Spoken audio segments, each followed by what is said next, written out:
Today, I'm going to talk about three things that will help prevent client issues within your hypnosis practice. And these three things can be very, very simple, but you want to keep these three in mind with each and every client that you take.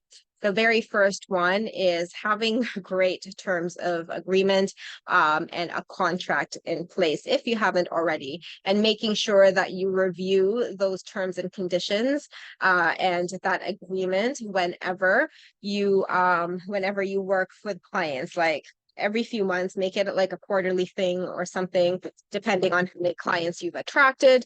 Then you really want to continue to modify, reflect, and change things as you go, as you get more clients. So very, very important thing. I always recommend working with a contract lawyer with this, especially for something like hypnotherapy that is not really regulated. You want to make sure you cover your ass as best as you can.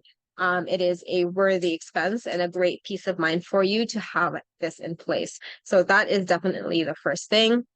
The second thing is you want to ensure that you screen your clients before working together. So that means having a strategy call and talking to them about their problem, especially with ACH and just how the method works. It's really best for our clients to actually talk. It's best for us to talk to our clients beforehand. The words didn't come out right there. Really talking to our clients first, making sure that we can assess them beforehand, and obviously they can also assess us beforehand and see if it is a good fit. And so when, one of the biggest things, biggest questions and very, very important thing that we want to put in our forms.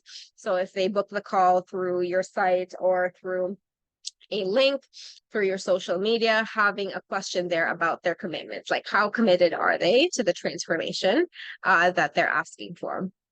So 0 to 10 or out of 100, like what is it? And you get to decide what type of clients you want to have. You can say, I'm only going to take clients who are 100% committed. There's nothing wrong with that. You can definitely set that boundary in place for your practice. Or if someone is an 8 or 9, like exploring that and saying, why is it just an 8 or 9? Because sometimes it's just a fear there that we can, help and coach them through that will help them become a 10 out of 10. So really knowing that and having that honest conversation in your calls with your clients as to how truly committed are they is going to help issues moving forward. Because like with anything, right, we can lead a horse to a full bucket of water, but we cannot help them drink it. They drink themselves. And so we can give our best service. If they don't want to drink the water, unfortunately, they will not drink the water. And how we know that they'll drink the water is if they say they're 100% committed to drinking the water by having a conversation with them. So that is definitely what I would really think about. Secondly, and third is listening to your gut. Listen to your gut. We have had a client or maybe a few where we were like, I don't know about this client. I don't know if they would be best fit for it. Listen to that. Listen to that. I have learned this very, very, very early on in my career. Within like 2 months of my hypnosis business, I had a client where intuitively I was like, I don't know if I should take her on, but I took her on anyway, and she became a problem client, my first problem client. I learned a lot from that. So, but my gut was pretty much like, this is not a good fit, and being honest with that, right? I think especially now these days, people do value honesty.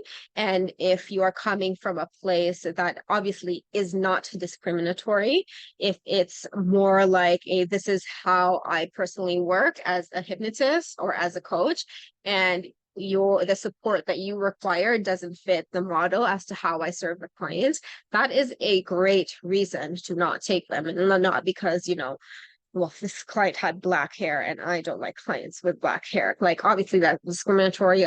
Please do not do that shit. But if you're coming from a place of what I said previously of, this is how we work. If you are good with that, yes. But if a client doesn't, then unfortunately, it's not going to be a great fit. And you're going to tell your clients, this is how it is. This is why. Unfortunately, I'm not the best fit for you. And if you have other people who you could recommend, even better, right?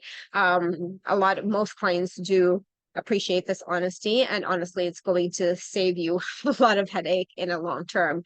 So for example, inside our conversation, like if someone were to come to me wanting one-to-one, and I only exclusively do conversational hypnosis sessions now, and if they say to me, I want to go back to my past life and do past life regressions, I'm going to say that's not how I work. So I'm not going to be the best person to help you, because I am results driven. Like if you have a problem, let's solve it yesterday, right? Like that's how the ACH method is. And so if someone is coming to just want to relax or want to explore their past life, I am not the best person for that. And that is okay, right? I know some of my colleagues who are like that and can refer them, right? So being honest is a great thing. We want to have sustainable businesses, right? And so if we want to consider this for each and every person that we come into contact with, any potential clients, it's definitely going to help us out. So any questions at all, let me know. If this helped, also let me know, and I will see you later.